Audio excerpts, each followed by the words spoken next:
या बातमीचे प्रायोजक आहेत हॉटेल बडे पीर। आता मटन व चिकन बिर्याणी फक्त 60 रुपयात।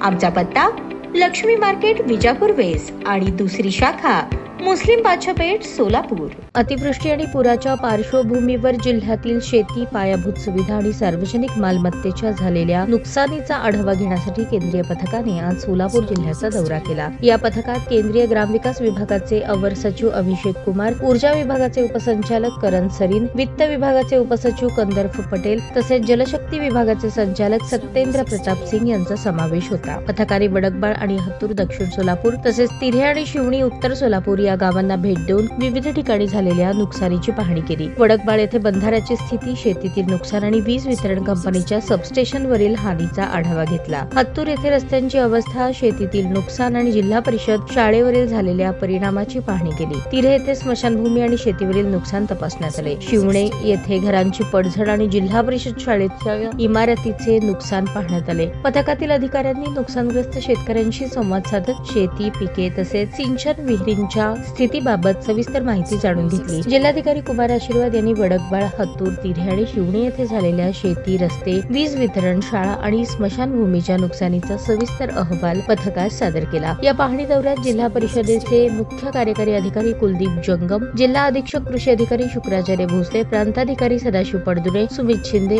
उत्तर सोलापूर तहसीलदार निलेश पाटील, दक्षिण सोलापूर तहसीलदार किरण जमदाडे तसेच सार्वजनिक बांधकाम विभाग, वीज वितरण कंपनी आणि इतर संबंधित विभागाचे अधिकारी उपस्थित होते। ताज्या बातम्या पाहण्यासाठी प्राईम महाराष्ट्र न्यूज चॅनलला सबस्क्राईब करा।